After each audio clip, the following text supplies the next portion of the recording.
Velasco, and thank you for reading. Manny Pacquiao, I told, I don't think there will be a problem for that. has its share of great fights. But every once in a while, human mind can also be controlled and muscle.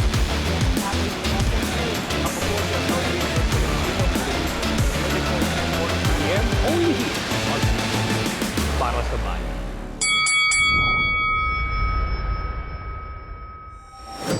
That's the opening bell for this week's first edition of Round by Round, presented by Eastern Communications.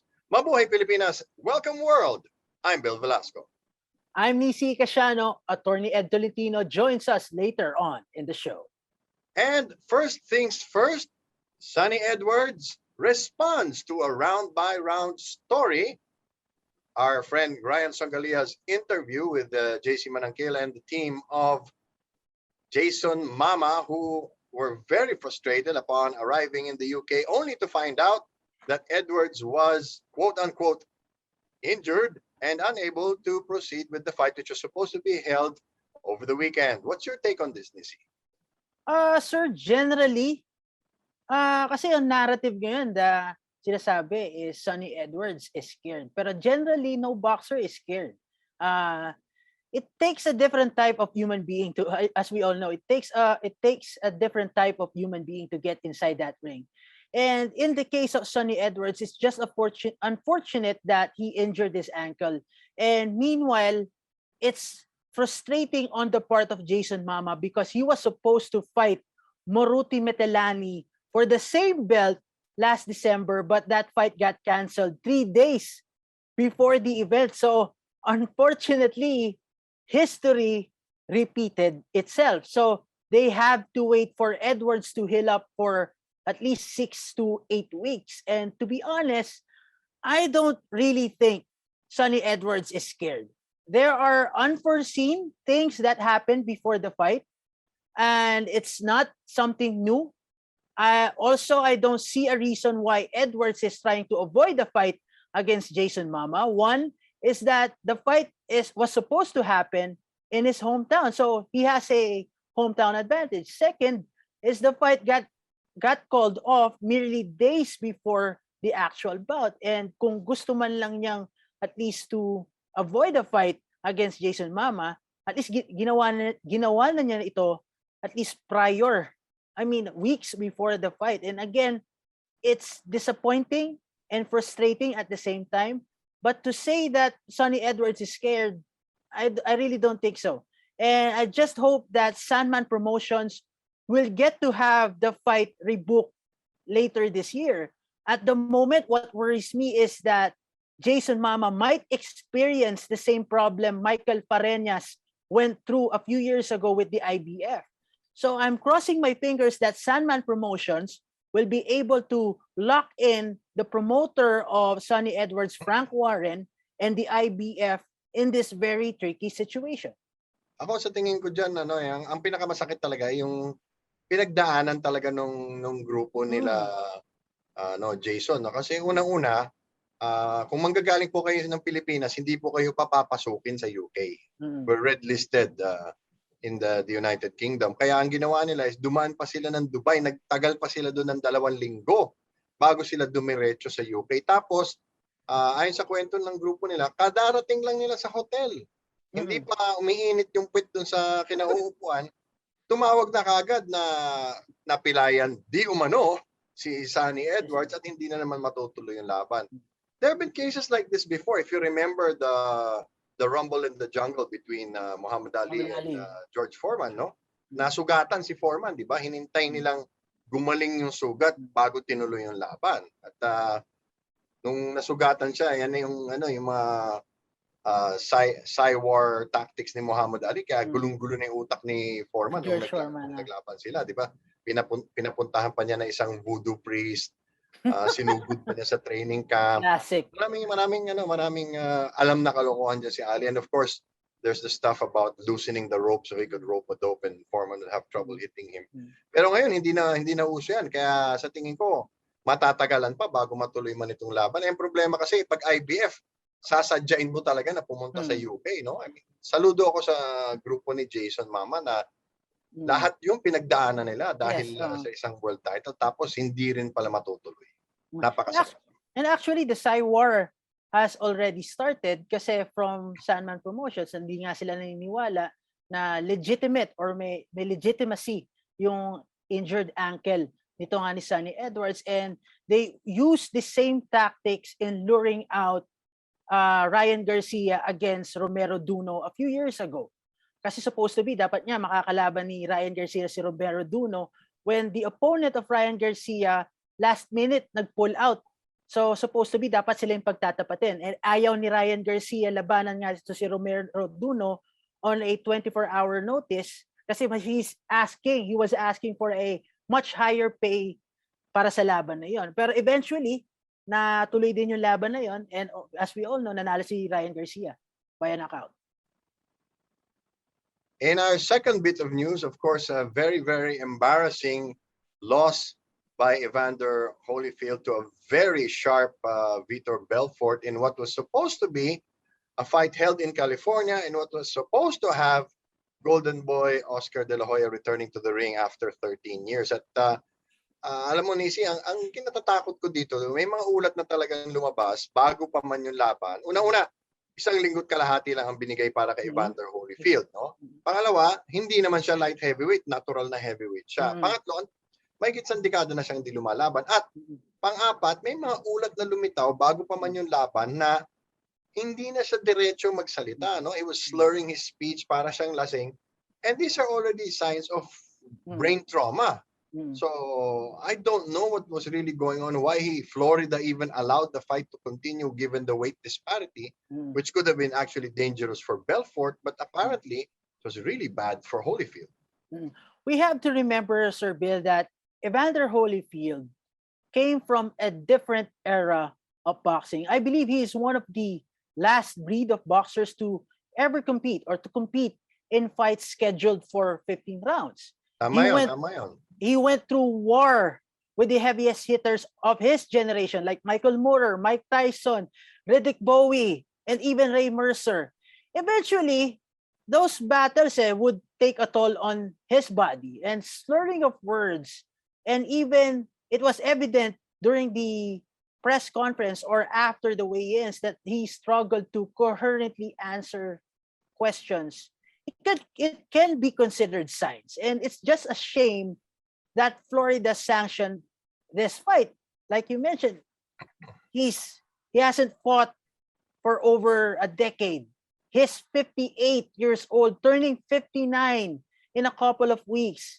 And I think the Athletic Commission should have looked at the physical long-term repercussions, because the older you get, the worse your reflex suffers. Because in the fight, Evander Holyfield was pretty much a shell of his old self against Vitor Belfort. It's sad because I was lucky to see him fight in his prime. And Belfort had it his way right off the bat. And I believe the referee did a good job in stopping it, preventing further punishment. Of course, Evander Holyfield, like any boxer, wouldn't admit na hindi sila nasaktan or kaya pa nila. It's the warrior's pride in every boxer. Now, to me, it's irresponsible to even allow a legend, an aged legend, an aged boxer to step into the ring without a modified rule set similar to an exhibition bout between Mike Tyson and Roy Jones Jr. Yes, pinagbigyan nga nila itong laban, not at light heavyweight, pero at heavyweight, but to me, it's still the same. And tsaka pag inisip mo, yan ang problema sa mga ganyang klaseng event, yan ang pinipintasan ng tao. Yes. Na talagang mapanganib ng pumasok sa loob ng ring, dadagdagan mo pa ng ganyang sitwasyon na walang preparasyon, lumipat pa sa ibang lugar. Ano pa talaga ang mga regulasyon? That's why boxing is in such sad shape for the most part. Just when we started this show 3 weeks ago, the WBA was in a lot of trouble. And then last week, it was the WBC that was in trouble. And now something like this, a farce like this happens. And, it's really just, if I were Evander Holyfield, I would knock on Oscar De La Hoya's door and pay him a visit for getting me into this mess. Well, I understand, Sir Bill, the nostalgia brings a lot of money, and we cannot deny that fact. But boxing is no game. Let me remind everyone. You cannot play boxing. Like I said a week ago, it's all fun and games until something terrible happens. And that the bad and sad part is the backlash will fall on boxing. And if that happens, I just hope promotions like Thriller will be around to take up the responsibility. And for Evander Holyfield, history shows that if legends like Evander Holyfield push the envelope too far, the sport has a harsh way of spitting them out. Simply put, the sport of boxing doesn't smile on aging heroes. Yes, it is a very, very harsh mistress, so to speak. Dahil napag-uusapan rin lang naman ang mga ganitong classic exhibition bouts between boxers and non-boxers, you know, balikan natin ang pinag-ugatan nitong lahat. At ito ba ang pinagmulan ng tinatawag natin ngayong mixed martial arts or MMA? No, kung natatandaan natin, noong Nobyembre noong 1976, nagharap si Muhammad Ali at ang pinakasikat na wrestler ng Japan na si Antonio Inoki. And it was not just them, it was the entire fight card, no? Lahat 'yon boxer versus wrestler. Sa katunayan, kung hindi ako nagkakamali, dun sa isang laban sa undercard, Andre the Giant was facing off against was it Tex Cobb? It was Chuck Wepner, the inspiration behind yes. Rocky Chuck Balboa. Wepner. Yeah, they look the same anyway. And Wepner in the fourth round Sure. hit Andre the Giant with what would have floored an ordinary human being. At nagalit si Andre the Giant, dinampot niya si Chuck Wepner, who is a legitimate heavyweight, and threw him out of the ring. Yan po ang nagsilbing inspirasyon doon sa laban ni Rocky Balboa at ni Thunder Lips na Hulk Hogan sa Rocky 3. Yan po yung ginaya nila. And people are saying that and Bruce Lee's formulation of Jeet Kune Do actually started the direction of mixed martial arts, because apparently Bruce Lee's Jeet Kune Do came from supposedly over 1,000 martial arts, but we all know that the root of all striking is generally accepted to be boxing. Well, Sir Bill, the origin of MMA is still up for debate till this Tama. day.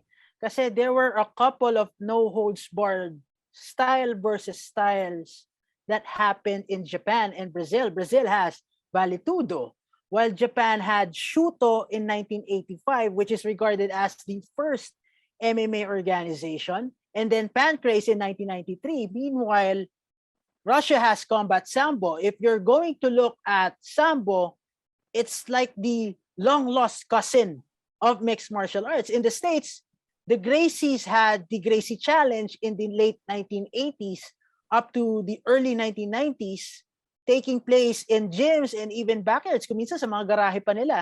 In the ancient times, Greece had pancration, which was very similar to the first iteration of the UFC. Ang bawal lang is biting and eye gouging. In 1963, the godfather of grappling, Jean Lebel, was already engaging in crossover fights, style versus style.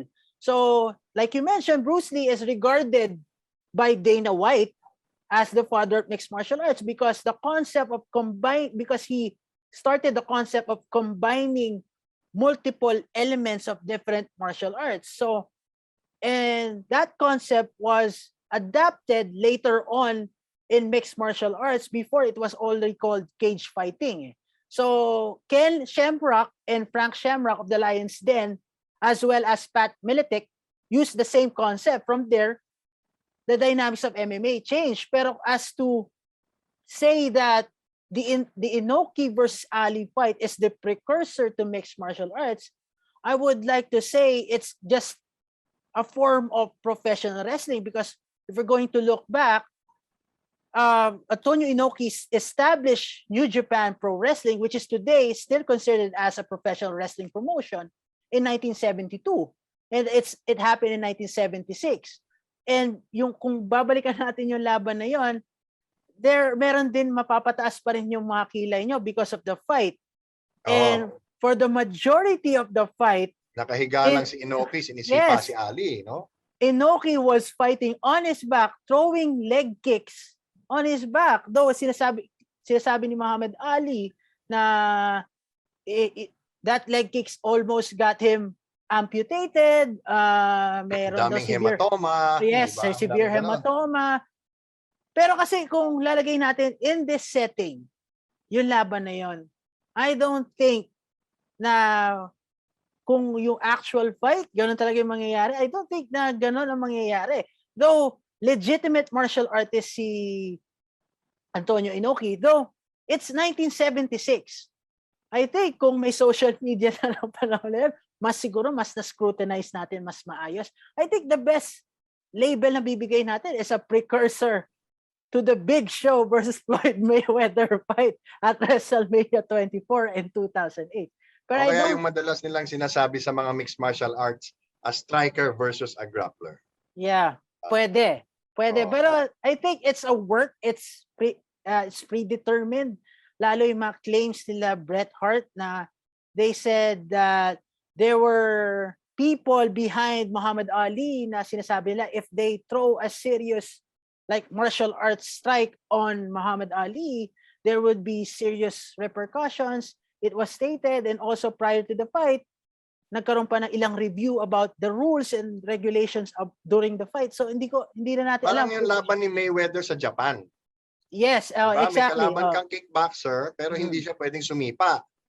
Paano siya mananalo, di ba? Yes, and sa laban na yun against Tenshin Nasukawa, it became a full-blown exhibition boxing bout. And of course, pag tatanggalin mo isang facet or isang tool of his arsenal from a martial artist like Tenshin Nasukawa, who is a kickboxer, na talagang you just like, parang sinasabi mong lumangoy ka. You're a goldfish swimming with a shark in a very unfamiliar territory. Now let's introduce our Eastern Communications Fearless Fighter of the Day. Nisi? And he's none other than J.R. Raquinel from Kawayan, Negros Occidental. He holds a record of 12 wins and 1 loss with 9 wins by way of knockout. He won the OPBF flyweight title against Keisuke Nakayama in 2018. However, he was stripped of the belt earlier this year due to inactivity. Now, Raquinel has the chance to regain the title as he is rumored to face former world title contender Jimel Magramo this coming October. And that's our Eastern Communications Fearless Fighter of the Day. At meron po tayong isa pang kwentong pag-uusapan. Isa pong boksingero na kilala niyo yung pangalan pero mukhang hindi kilala ng mga madla. Nisi?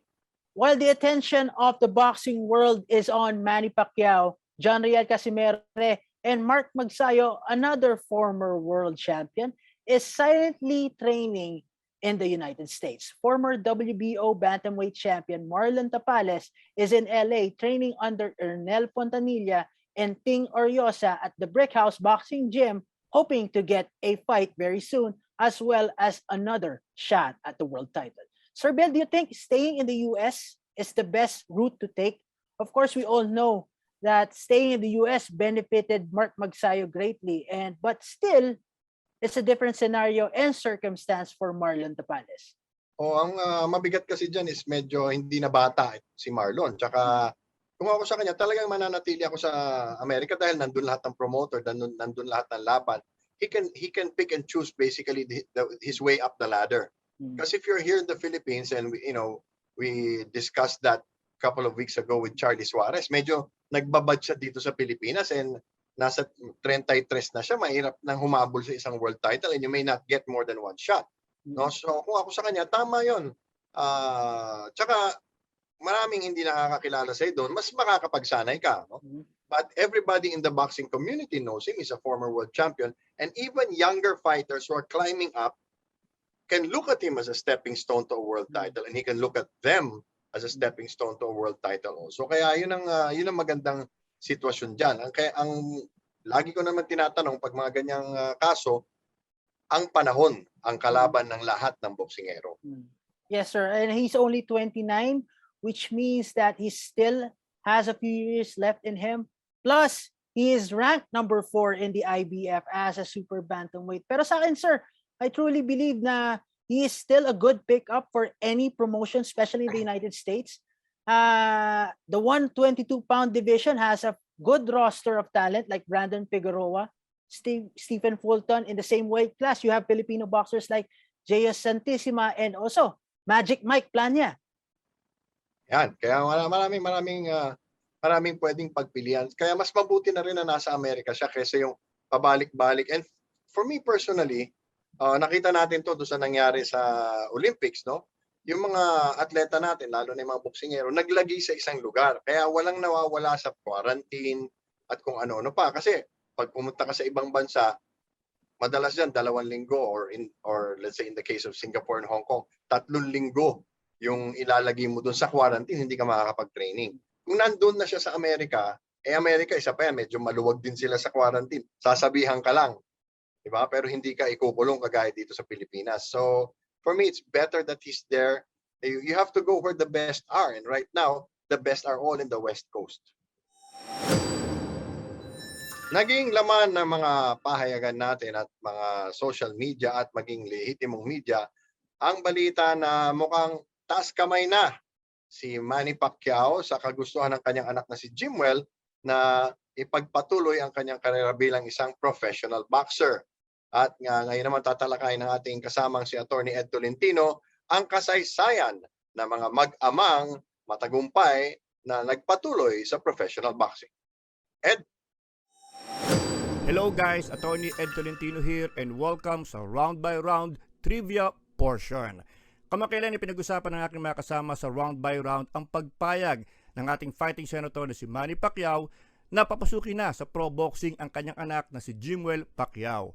Alam niyo sa history ng pro boxing, marami actually ang father and son tandems. Ito yung mga mag-ama na kapwa pumasok sa pro boxing.